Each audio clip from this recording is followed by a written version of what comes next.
धातु संकुलों के स्थायित्व को प्रभावित करने वाले कारक। और सबसे पहले कारक की बात करते हैं धातु की ऑक्सीडेशन स्टेट या धातु पर उपस्थित आवेश। धातु पर यदि आवेश ज्यादा होगा, मेटल पर यदि चार्ज ज्यादा होगा या मेटल की ऑक्सीडेशन स्टेट ज्यादा होगी, जैसे मेटल पर चार्ज है वो ज्यादा होगा, तो मेटल का आकार क्या होगा, छोटा होगा। यानी कि अपने ऐसे कह दें चार्ज बढ़ेगा यानी कि आवेश बढ़ेगा, ऑक्सीडेशन स्टेट बढ़ेगी,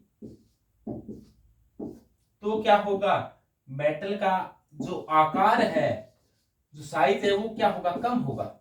छोटा साइज वाले अधिक स्थायी संकुल बनाते हैं, तो स्टेबिलिटी होती है वो समानुपाती होती है 1/साइज। यानी कि सेंट्रल एटम का यदि साइज कम होगा तो स्टेबिलिटी बढ़ेगी। यानी कि धातु की ऑक्सीडेशन स्टेट बढ़ने पर या धातु पर उपस्थित आवेश बढ़ने पर स्थायित्व क्या होगा, बढ़ेगा। जैसे मान लो कि एक अपने एग्जांपल लें, अपने जैसे कोई आयरन का एग्जांपल लें, एक Fe+2 का कोई संकुल है, एक Fe+3 का संकुल है, जैसे K3FeCN6। इसमें Fe की ऑक्सीडेशन स्टेट होती है वो +2 होती है। और एक अपने एग्जांपल लें, इसमें Fe की जो ऑक्सीडेशन स्टेट होती है वो +3 होती है। एक अपने एग्जांपल ले K4FeCN6, तो इसमें Fe की जो ऑक्सीडेशन स्टेट है वो कितनी है, +2 है। तो कौन सा ज्यादा स्थायी होगा, +3 वाला +2 वाला? तो यहां वाला ये क्या होगा, मोर स्टेबल, क्योंकि ऑक्सीडेशन स्टेट है वो ज्यादा, तो ये होगा वो मोर स्टेबल होगा। और ये कैसा होगा, लेस स्टेबल होगा। यानी कि स्टेबिलिटी है वो इस बात पर भी डिपेंड करती है कि ऑक्सीडेशन स्टेट क्या है, क्योंकि यहां पर Fe की ऑक्सीडेशन स्टेट है वो +3 है और यहां पर Fe की ऑक्सीडेशन स्टेट क्या है, +2 है। कैसे ज्ञात की जाती है? अब इस पूरा ये कॉम्प्लेक्स कंपाउंड है, इस पूरे के ऊपर कोई चार्ज नहीं है, तो बराबर तो क्या होगी, 0 होगी, और सभी का जोड़ 0 के बराबर होगा। यानी पोटेशियम की +1 होती है, लेकिन पोटेशियम है कितने, 4, एक की +1 होती है, 4 की Fe की अपने ज्ञात करना चाहते हैं, जिसकी ज्ञात करना हो उसको x मान लो। Cn की -1 होती है, तो 6 की हो जाएगी -6 और बराबर हो जाएगी 0, तो x का मान आएगा वो +2 आएगा। Fe x का मान +2 आया है, इसका मतलब है क्या हुआ कि Fe की जो ऑक्सीडेशन स्टेट है वो +2 है। और यहां पर देखो, यहां पर ये पोटेशियम की ऑक्सीडेशन स्टेट +3 हो जाएगी, क्योंकि संख्या में 3 है, पोटेशियम एक की +1 होती है। और Fe की x मान लो, Cn की -1 होती है, 6 की -6 हो जाएगी बराबर 0, तो x का मान आ जाएगा +3। यहाँ पर ऑक्सीडेशन स्टेट +3 है। और ऑक्सीडेशन स्टेट बढ़ती है सेंट्रल मेटल की, तो स्टेबिलिटी भी क्या होती है, बढ़ती है। यानी कि अपने ऐसे कह दें stability of complex, stability of complex, stability of complex, complex की जो स्टेबिलिटी है, यानी कि संकुल का जो स्थायित्व है, संकुल का स्थायित्व है वो किसके समानुपाती है? तो संकुल का स्थायित्व है वो ऑक्सीडेशन स्टेट ऑफ मेटल, या आपने कहीं केंद्रीय परमाणु है उसकी, केंद्रीय धातु है तो केंद्रीय धातु की ऑक्सीकरण अवस्था की क्या है, समानुपाती है।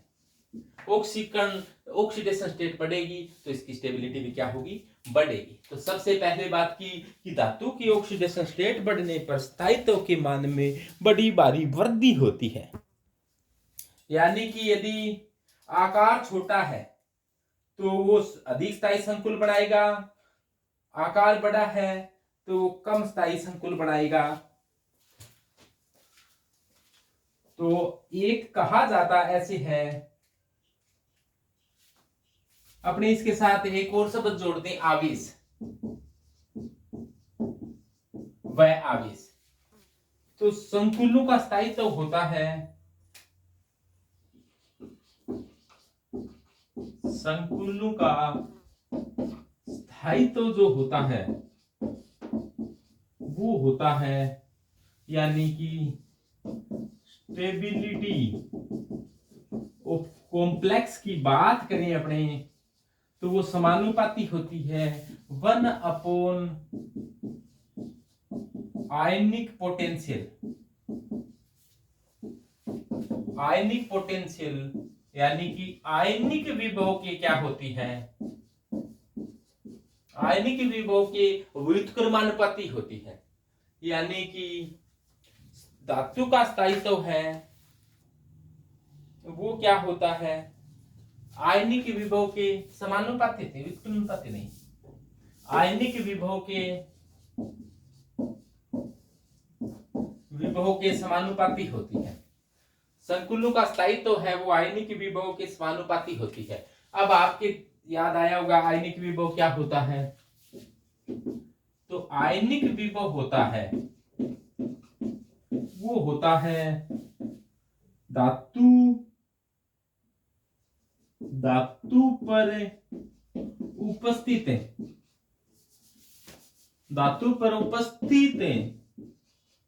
आवेश, धातु पर उपस्थित आवेश अपॉन धातु का आकार।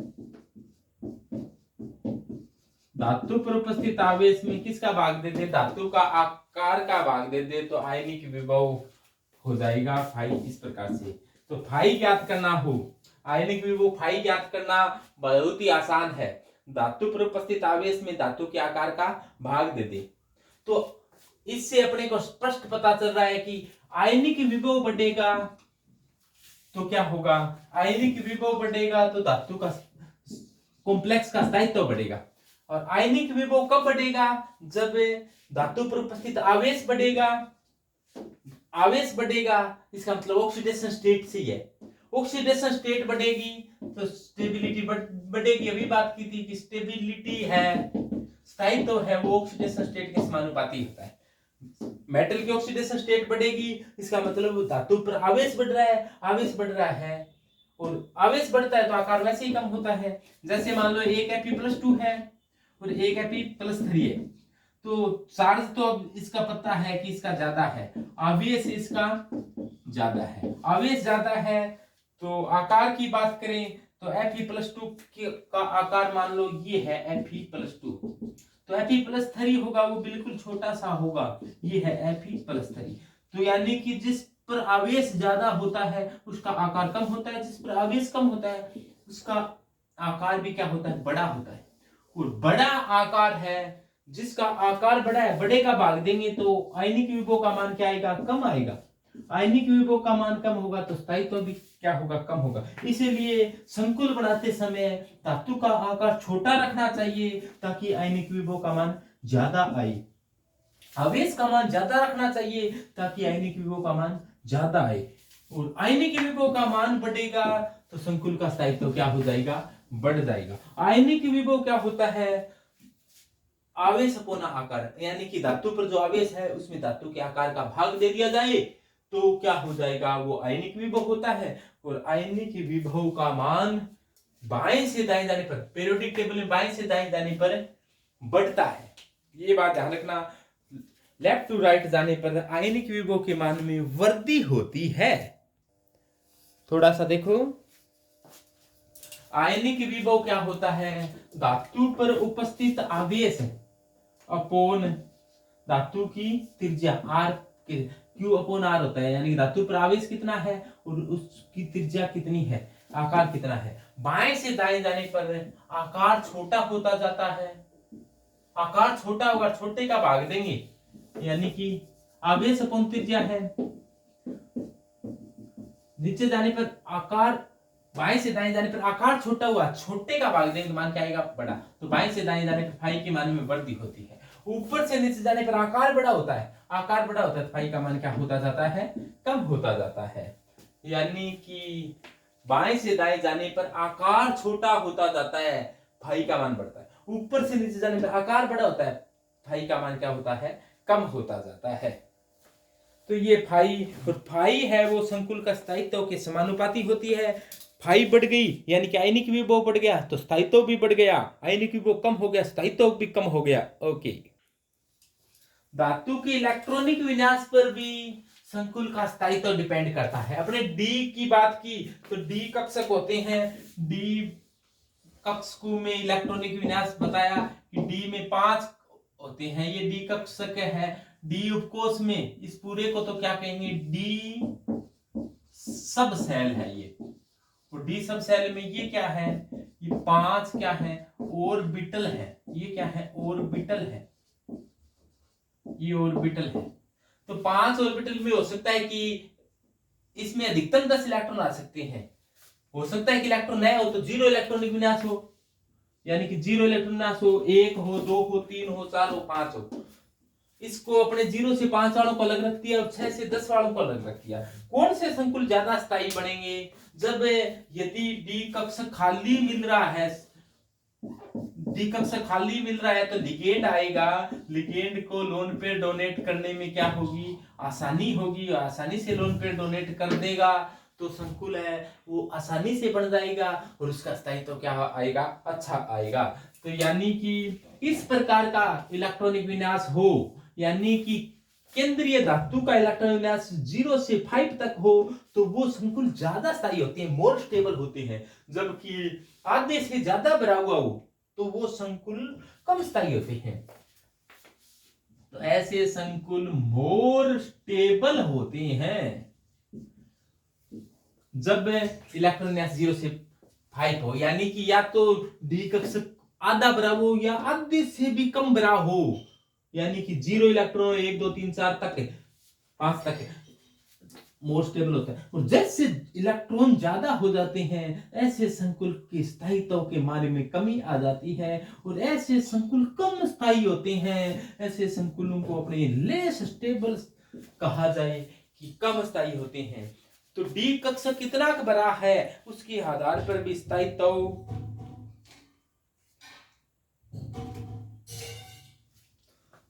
डिपेंड करता है। यदि कम भरा हुआ है तो ज्यादा स्थायी है। ज्यादा स्थायी क्यों है कि धातु के डी कक्षकों में इलेक्ट्रॉन कम हो तो लिगेंड क्या करेगा, लिगेंड आसानी से वेरी इजीली आसानी से लोन पेयर डोनेट कर पाएगा।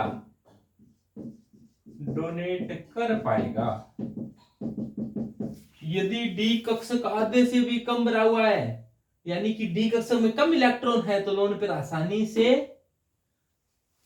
इसमें लोन पेयर अपने डोनेट कर पाएगा, जिससे क्या होगा, मोर स्टेबल कॉम्प्लेक्स का फॉर्मेशन होगा, मोर स्टेबल कॉम्प्लेक्स का निर्माण होगा। यानी कि लिगेंड यदि मेटल था इसके अंदर खाली कक्षक है तो ये लोन पेयर फटाफट दे पाएगा और फटाफट लोन पेयर दे पाएगा। तो जो मान लो एन लिगेंडो ने लोन पेयर डोनेट कर दिया तो ये कैसा बनेगा, संकुल स्थायी संकुल बनेगा, स्टेबल कॉम्प्लेक्स का निर्माण होगा यहाँ पर। यदि ऐसा हो डी कक्षक पहले से ही भरा हुआ है, इसमें 6 से लेकर 10 तक इलेक्ट्रॉन है, तो अब कोई लिगेंड आया लोन पेयर देकर उपसंयोजक बंध बनाना चाह रहा था लेकिन ये तो पहले से ही भरा हुआ है। अब ये लोन पेयर दान करे तो कहाँ करे, ये दाना करना चाह रहा है लेकिन पहले से भरा है, इसको कहा भी तो इधर हो जा, इतनी एनर्जी तो इसको समझाने में लगी। तो ये क्या करते हैं, कम स्थायी संकुल का निर्माण होता है, लेस स्टेबल कॉम्प्लेक्स ही बन पाते हैं। तो कहां मोर स्टेबल कॉम्प्लेक्स बनते हैं, कहां लेस स्टेबल कॉम्प्लेक्स बनते हैं।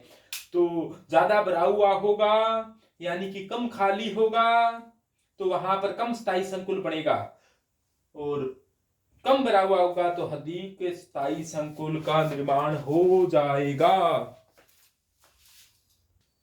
ऐसा होता है कि कुछ धातु ऐसे होते हैं जिनकी इलेक्ट्रॉन ग्रहण करने की क्षमता ज्यादा होती है, कुछ धातु ऐसे होते हैं जिसमें इलेक्ट्रॉन ग्रहण करने की क्षमता कम होती है।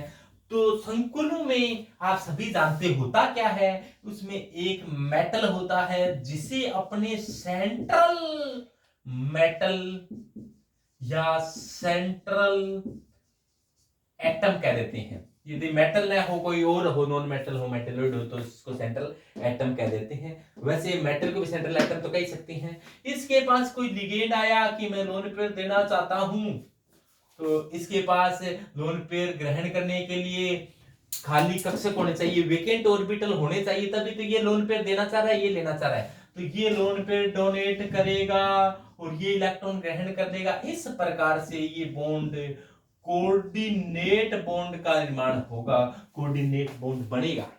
तो ये है लिगेंड है ये, और इसने वही लोन पेयर डोनेट कर दिए, इसने लोन पेयर ग्रहण कर लिए। तो लिगेंड लोन पेयर डोनेट करता है, उनको लेविस बेस कहा जाता है, और जो लोन पेयर ग्रहण करता है, लोन पेयर डोनेट करता है, उनको लेविस बेस कहा जाता है, और लोन पेयर जो ग्रहण करता है उनको लेविस एसिड कहा जाता है। और इस प्रकार से एसिड और बेस मिल गए तो इसको अपने साल्ट भी कह सकते हैं, कोई भी कंपाउंड बन गया।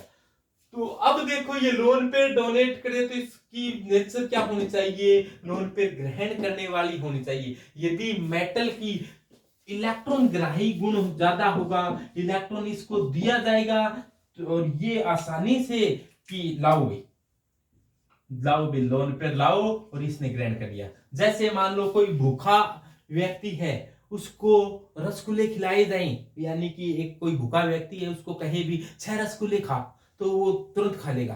तो और खाने के बाद में अपने आप को स्थायी महसूस करेगा कि ठीक है, आज का काम बढ़िया हो गया। तो मान लो ये मेटल के पास 6 लिगेंड जुड़ गए, तो ये क्या बन गया। यदि इसके पास भूखे होने का अर्थ है कि इसके पास खाली कक्षक पड़े थे, तो इसने क्या कर दिया, जो लिगेंड आए हैं और लिगेंड के लोन पेयर है, वो फटाफट क्या कर लिए, ग्रहण कर स्टेबल कॉम्प्लेक्स का फॉर्मेशन कर लिया है। यहाँ पर ये जो कंपाउंड बना है, तो वो स्टेबल कॉम्प्लेक्स बना है। लेकिन यदि ये भूखा नहीं है, भूखा नहीं का मतलब इसमें पहले से ही सोदा भरा पड़ा है, या फिर इसकी कई बार क्या होता है, खाली पड़ी है, फिर भी कई मेटलों की नेचर नहीं होती है कि मैं लोन पेयर नहीं लेता, अपने पास खुद के पास भी नहीं है, फिर भी कईयों की ऐसी हालत होती है कि नहीं मैं लोन पेयर लूंगा नहीं। तो ये मेटल साफ इनकार कर देता है कि मेरी कोई इच्छा नहीं है कि मैं लोन पेयर ग्रहण कर कोई कोऑर्डिनेट बॉन्ड नहीं बढ़ा सकता, और अपने कहेंगे जबरदस्ती लेना ही पड़ेगा लोन पेयर। तो ये जो कॉम्प्लेक्स कंपाउंड बना भी देगा, तो उतना स्थायी कॉम्प्लेक्स कंपाउंड नहीं बना पाएगा जितना स्थायी कॉम्प्लेक्स कंपाउंड बनाना चाहिए। तो पियर्सन के अनुसार स्ट्रोंग के साथ, वह मृदु के साथ स्थायी संकुल का निर्माण करता है। यानी कि स्ट्रोंग एसिड है, वो स्ट्रोंग बेस के साथ, वह मृदु एसिड है, सॉफ्ट एसिड है, वो सॉफ्ट बेस के साथ, यानी कि स्ट्रोंग एसिड है, स्ट्रोंग एसिड को अपने कहेंगे कठोर अम्ल है। यहां पर इसको हार्ड एसिड भी बोले तो ज्यादा सही रहेगा, हार्ड एसिड है, वो हार्ड बेस के साथ है, यानी कि कठोर क्षार के साथ है। हार्ड एसिड है, वो हार्ड बेस के साथ है, स्थायी संकुल बनाएगा, यानी कि कठोर के साथ स्थायी संकुल बनाएगा। हार्ड एसिड है तो हार्ड बेस के साथ स्थायी संकुल बनाएगा। और जैसे सॉफ्ट एसिड है, वो सॉफ्ट बेस के साथ है,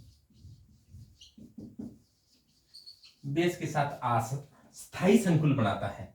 यानी कि मृदु अम्ल है, वो मृदु क्षार के साथ है, वो स्थायी संकुल बनाता है। यानी कि सॉफ्ट के साथ स्थायी संकुल बनाता है, जबकि कठोर कठोर के साथ स्थायी संकुल बनाता है। ऐसा कौन कह रहा है? ऐसा पियरसन कह रहा है। पियरसन पियरसन क्या बात बता रहा है कि सॉफ्ट सॉफ्ट के साथ स्थायी संकुल बनाता है, जबकि हार्ड हार्ड के साथ स्थायी संकुल बनाता है। अब कौन सॉफ्ट है कौन हार्ड है, तो सबसे पहले अपने थोड़ा सा विचार कर लें। वैसे ये hard and soft acid base, hard and soft acid base का नाम का एक अपने पाठ अलग से है, उसका अध्ययन करेंगे, उसमें ये बातें आएगी। सबसे पहले बात करें अपने कठोर अम्ल। कठोर अम्ल कौन सी होते हैं? जैसे अपने कठोर अम्लों का आकार कैसा होना चाहिए? एक कठोर कोई है वो आकार मोटा होता है वो कठोर होता है, आकार पतला होता है वो कठोर होता है? गैस करो, आकार मोटा होता है वो कठोर होता है, आकार पतला होता है वो कठोर होता है? होना चाहिए। कठोर अम्ल का आकार साइज कैसी होनी चाहिए? छोटी। कठोर कौन है ये बता रहे हैं अपने, तो कठोर है उसका आकार छोटा होना चाहिए। दूसरी बात करें, इसकी जो EAN है, इलेक्ट्रॉन नेगेटिविटी यानी कि विद्युत ऋणता, वो कैसी होनी चाहिए? अधिक होनी चाहिए, तब जाकर वो कोई कठोर होगा। विद्युत ऋणता ज्यादा होनी चाहिए। आकार छोटा है वो कठोर है, विद्युत ऋणता जिसकी ज्यादा हो। तीसरी बात इसकी दुर्वणता क्या होगी? कम होगी, यानी कि छोटा है, एक तो मोटा है वो आसानी से इस प्रकार से दुर्वित हो जाएगा, और छोटा है वो दुर्वित क्या होता है? कम होता है। तो दुर्वणता क्या होनी चाहिए? कम होनी चाहिए। ये ऐसे कुछ गुण है। फिर इनके एग्जाम्पल याद रखने पड़ेंगे आपको कि, और आवेश क्या होना चाहिए? अधिक होना चाहिए। आवेश ज्यादा होगा तो वो कठोर होगा। जैसे अपने पहले बात करें एग्जाम्पल की, तो एग्जाम्पल के तौर पर देखें कि अलीना ने कहा, क्या कहा? रूबी सजी फिरे। तो अपने पहले वर्ग के जो धनायन है वो सभी क्या है? कठोर है, क्योंकि धनायन ने इसने अब इलेक्ट्रॉन त्याग दिया तो इनका आकार बहुत छोटा हो गया। इलेक्ट्रॉन नहीं त्यागा है, जैसे लिथियम इलेक्ट्रॉन नहीं त्यागा है तो इसका आकार बड़ा है, लेकिन लिथियम ने इलेक्ट्रॉन त्याग दिया तो इसका आकार बहुत छोटा हो गया। ये लिथियम इतना बड़ा होता है, लेकिन इलेक्ट्रॉन त्यागने के बाद की बात है। तो ये सभी कैसे हैं? कठोर है। अलीना की रब से फरियाद दिया, अलीना कब्र से फरार, इस प्रकार से आपने याद कर रखा है ना। दूसरा देखो, बेटा मांगे। बेटा क्या मांग रहा है भाई? बेटा मांगे, बेटा क्या मांग रहा है? कन्या सुंदर। और बाप है, बाप राजी है। बेटा मांगे कन्या सुंदर, बाप राजी। इस पर यदि +2 चार्ज है तो ये क्या है? हार्ड एसिड है। एसिड क्यों है? जिस पर चार्ज प्लस का है, इसका मतलब वो इलेक्ट्रॉन ले सकते हैं, और जो ले सकते हैं इलेक्ट्रॉनों को वो एसिड होते हैं, लेविस एसिड बोलते हैं इनको। और दिन का आकार छोटा है तो कठोर एसिड है। और तीसरे वर्ग में जैसे साया लाल अकेला, यदि इस पर चार्ज 3 है तो ये कठोर है। फिर तिजोरी हाफ रफ है, यदि इन पर +4 है तो ये हार्ड है। विक्रम नवाब टैंक डूबा, इस पर यदि 5 है तो ये हार्ड है। कार मोटर वाली सिंगरे, इस पर यदि 6 है तो हार्ड है। मन टकरे भी इन पर 7 है 5 है तो ये हार्ड है। यानी कि शुरुआत के से ध्यान रखना, चार्ज है वो एक एक बढ़ाते जाना, वो हार्ड है। फिर सॉफ्ट कौन से है? जिसका आकार बड़ा होता है वो सॉफ्ट होते हैं। और हार्ड एसिड हो गया। हार्ड बेस की बात करें, हार्ड बेस में जैसे फ्लोरीन माइनस है वो हार्ड है, H माइनस ध्यान देना ये सॉफ्ट है। तो कई बातें आपको याद करनी पड़ेगी, तो उसके बाद में आपको ध्यान रखना है। इनको विस्तार से तो अपने hard and soft acid base में पढ़ेंगे, तो उसके बाद में ध्यान रखना कि हार्ड के साथ व सॉफ्ट के साथ स्थायी संकुल बनाते हैं।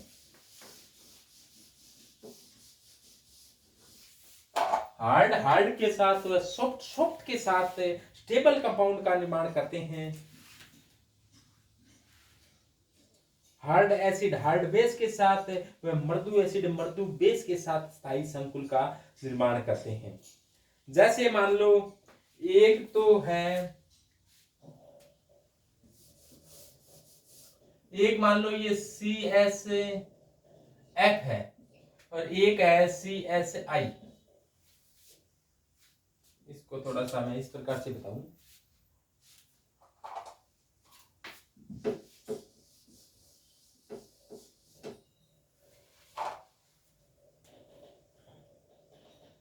F है, ये कैसा है, कठोर है, और I बड़ा आकार है तो ये कैसा है, मृदु है।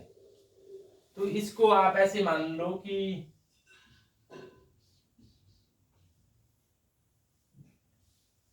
LIF मान लो।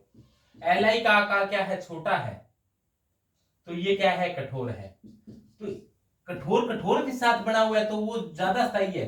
और जैसे CSF है, CSI है, तो वैसे तो इसको कठोर ही माना जाता है CS+ को, लेकिन फिर भी आकार बड़ा होने के कारण ये कठोर में थोड़ा सा कम कठोर है। तो ये ज्यादा कठोर है तो कम कठोर है, इसको थोड़ा सा क्या कर दें, फिर मृदु कह दें। तो ये मृदु का संयोजन है और ये कठोर का संयोजन है।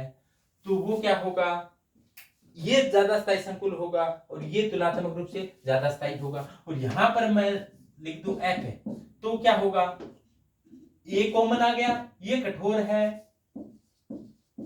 और ये क्या है, ये कठोर है और ये मृदु है।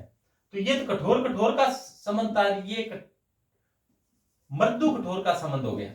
और मृदु कठोर का संबंध ये क्या होगा, कम स्थायी होगा, और ये क्या होगा, ज्यादा स्थायी होगा। तो कौन सा ज्यादा स्थायी होता है, कौन सा कम स्थायी होता है, इसके बारे में अपने विचार विस्तार से तो hard and soft acid base वाले पाठ में करेंगे। इसके बाद में अगला बात करते हैं कि विद्युत ऋणता की। यदि विद्युत ऋणता है, धातु की विद्युत ऋणता बढ़ती है तो उसका स्थायित्व के मान में क्या होता है, वृद्धि होती है।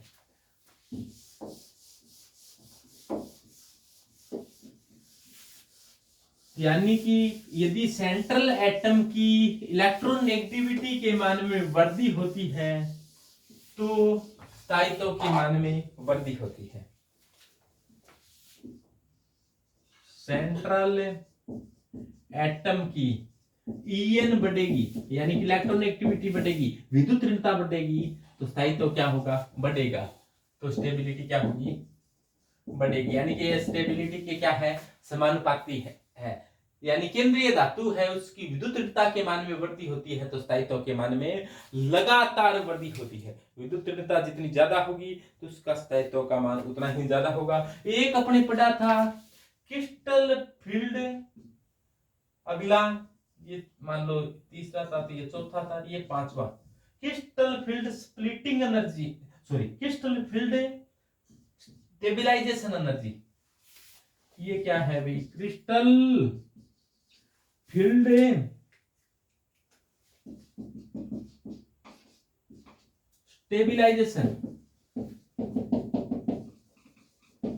Stabilization energy. क्रिस्टल क्षेत्र स्थायीकरण ऊर्जा, ये क्या है, क्रिस्टल क्षेत्र स्थायीकरण ऊर्जा। क्रिस्टल क्षेत्र स्थायीकरण ऊर्जा का मान बढ़ेगा तो स्थायित्व बढ़ेगा। CFSC समानुपाती क्या है, स्टेबिलिटी। यानी कि ये बढ़ेगा तो ये बढ़ेगा, या ऐसे कह दो चाहिए एक ही बात है, ये तो स्टेबिलिटी समानुपाती CFSE। CFSE का नेगेटिव मान ज्यादा, ये कभी पॉजिटिव नहीं है किसी CFSE, जितना मान नेगेटिव ज्यादा होगा तो स्थायित्व क्या होगा, ज्यादा होगा। तो CFSE पर स्थायित्व है वो बहुत ज्यादा डिपेंड करता है।